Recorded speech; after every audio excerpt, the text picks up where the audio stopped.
so much, Mr. Chairman, and I agree, we do have a crisis in the nation, and I'm glad you're holding today's hearing. The topic of federal regulatory authorities over interstate hydrogen pipelines is really an important topic for us to be discussing. Over the past several years, the private sector has shown a growing interest in expanding the use of hydrogen as a fuel source. Hydrogen is the smallest, the lightest, and most abundant element in our universe. It also offers great promise as a source of low-carbon and carbon-free energy. The hydrogen we use is not found in isolation. It's commonly bound to other elements: methane, coal, water. Hydrogen must therefore be separated from these compounds. And for that reason, the places where we extract hydrogen will often be far from the places where we use hydrogen.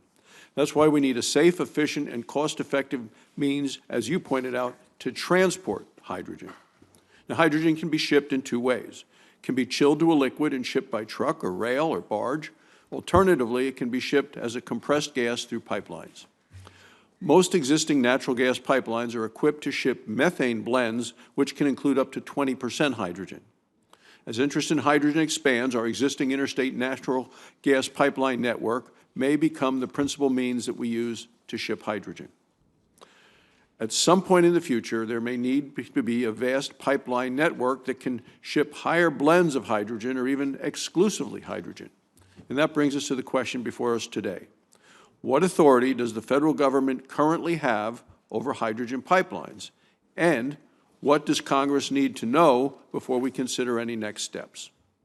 Under current law, the Natural Gas Act provides the FERC, the Federal Energy Regulatory Commission, authority over natural gas pipelines. That includes pipelines that can ship up to 50% hydrogen.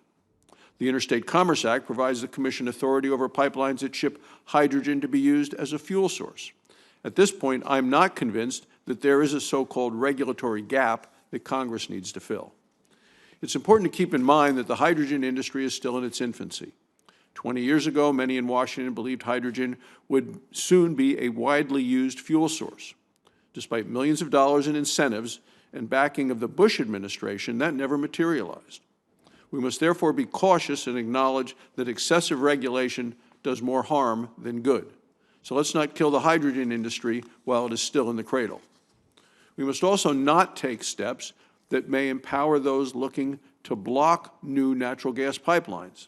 Wyoming, West Virginia, many other states represented on this committee have been blessed with abundant natural gas resources. These natural gas resources have provided tens of millions of American families with an affordable and reliable source of energy. Yet today, our country's natural gas pipelines are under unprecedented attack. Well-funded environmental extremist activist groups are throwing the kitchen sink at every new project. The current majority of the FERC, the Federal Energy Regulatory Commission, wants to make it nearly impossible to upgrade pipelines or build new ones. I'm concerned that some of the Commission may seek to make the ability to ship higher blends of hydrogen a reason to impose new conditions on new or upgraded natural gas pipelines. If that happens, it would be a disaster. Let's not give these activists or the Commission another weapon to use against natural gas pipelines.